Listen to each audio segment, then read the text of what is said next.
Welcome back, everyone's the Bourbon Judge. We're back at it, and I actually have 3 bottles that we're going to dive into. And these are 3 bottles where I will say I was excited to try them, right? I heard a lot of good things from a lot of different people. One of them, I actually, when I first poured it, I actually did review it, and I actually enjoyed it initially. But the follow-up pours kind of actually fell flat. The other 2, they were not my jam from the beginning.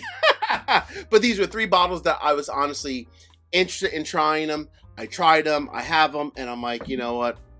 They're just not for me. So hey, it happens once in a while. It does happen. One of them I actually even gave away, but I have a replacement, and you'll see the replacement in just a second. All right, before we dive into it, final update releasing this Sunday, literally this Sunday. I think it's December 28th. Yes, finally it is here. My Glench Creek Cafe au lait. Woo! This bottle is fire. I've said it numerous times. Take 13th Colony Double Oak, take Detling, and then also take Woodford Double Oak.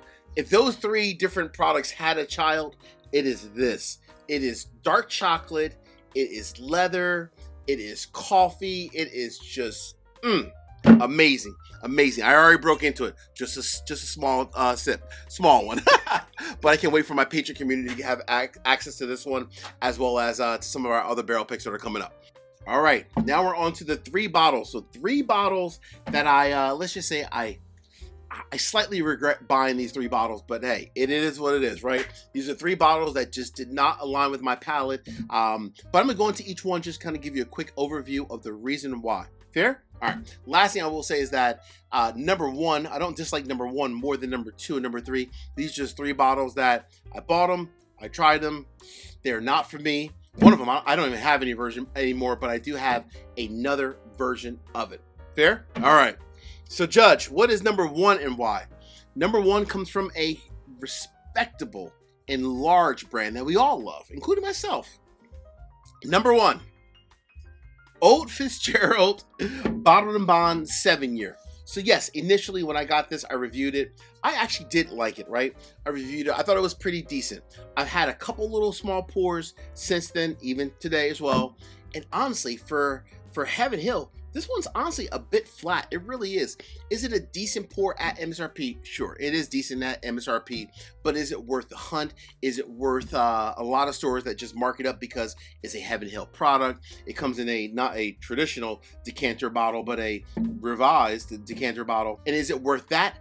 Absolutely not. It's not worth the marked up price and so forth. So to me, this is one where honestly, as a weeder, as a 100 proof, it's fallen flat, honestly. It really has. It's kind of fallen flat. I think, for me personally, just the opinion of one, I believe Heaven Hill took their normal decanter bottle, right? And they wanted to create a version that they can kind of mass scale and get out to the masses. Next time, Heaven Hill, in my opinion, don't do that. Just stick with the really highly allocated decanter bottle. Leave that as it is. I rather try to find one of those that I know the 11, the 15, the 17-year-old that are spectacular versus creating this version that is just subpar. It really is subpar, honestly. I'm gonna have one more sip just to make sure, just to be safe. It's decent. It's decent, but it's not what I expected, honestly. It really isn't. It's kind of fallen flat. It really has fallen flat, unfortunately. Hey, it is what it is. That is number 1 on the list. All right, Judge, what is number 2 and why?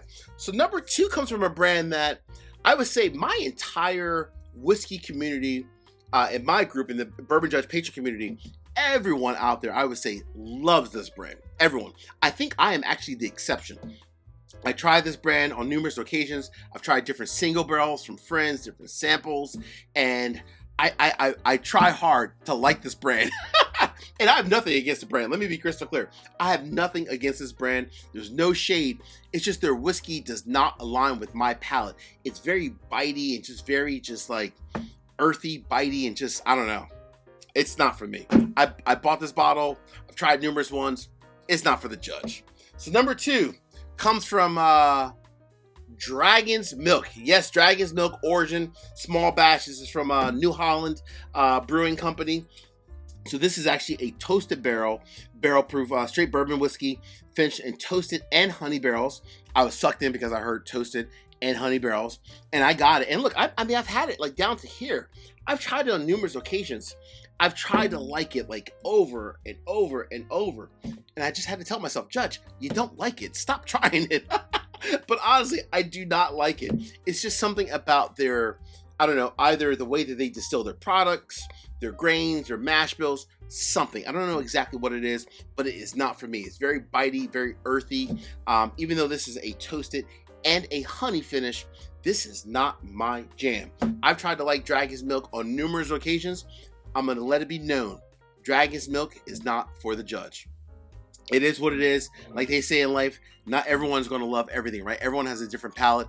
And I guess I'm the exception because I know I'm, at least for me in my whiskey community, I might be the only one who doesn't love this brand. But Dragon's Milk, I've tried numerous different versions. It's not for me. It is not for me. All right, before I get to number 3, real quick, 3 quick easy favors. Number 1, hit the like button. Number 2, drop me a comment. Let me know what are some brands and some certain bottles that are not for you and you particularly. And then last but not least, please make sure you all subscribe to the channel and hit the bell so you get notification each and every time I release new content. Cool? All right. Cheers. Same thing. Woo. It's just flat. It's just flat. That is just mediocre. It really is. It is mediocre. All right. It is what it is. All right. So, Judge, what is number 3 and why? Number 3, I actually like the brand of number 3 a lot. And I obviously love Heaven Hill. No shade against Dragon's Milk. But I love the brand for number 3, right? I love the brand. But this bottle in particular, fun story. The other night, or a while ago, I should say, I had my buddies over when this first came out. I got a bottle, had my buddies over. I didn't even review it on the channel, right? Didn't review it on the channel. We cracked it open. There was like 4 or 5 guys there. Everyone, except for my buddy Mike, was like, we all said, that is not good. It is not good. I was expecting Joseph Magnus cigar blend. I was expecting all these other various different cigar blends that are either great or really, really good. And this version of this particular brand was not good. However, my buddy Mike that night loved this bottle. And he was like, Judge, he was like, I love this bottle. So I was like, you know what, Mike? Take it home, because why is it going to sit and waste on my dust on my shelf? If you love it, take it home. So Mike, shout out to my buddy Mike. He loved this bottle. But for me and me only, not my jam. So this is my version of it. The let's call it the made up version.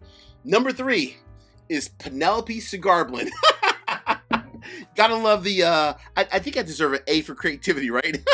The little cigar on it. But no, seriously, all jokes aside, Penelope Cigar Blend, batch 1 when it came out. I was so hyped to get this because I am a cigar guy, obviously.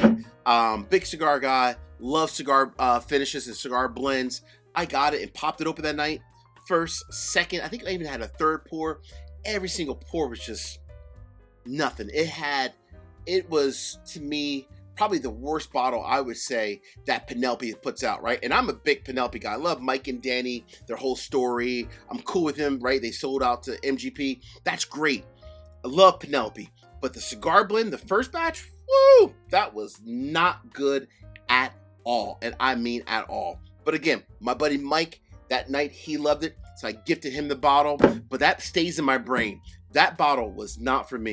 So Penelope Cigar Blend was number 3 on my list of the 3rd bottle of 2025 that I would say I honestly regret buying. But hey, at least Mike got the benefit of it. So shout out to Mike. Hey, as we say in this courtroom, peace, cheers, the most important.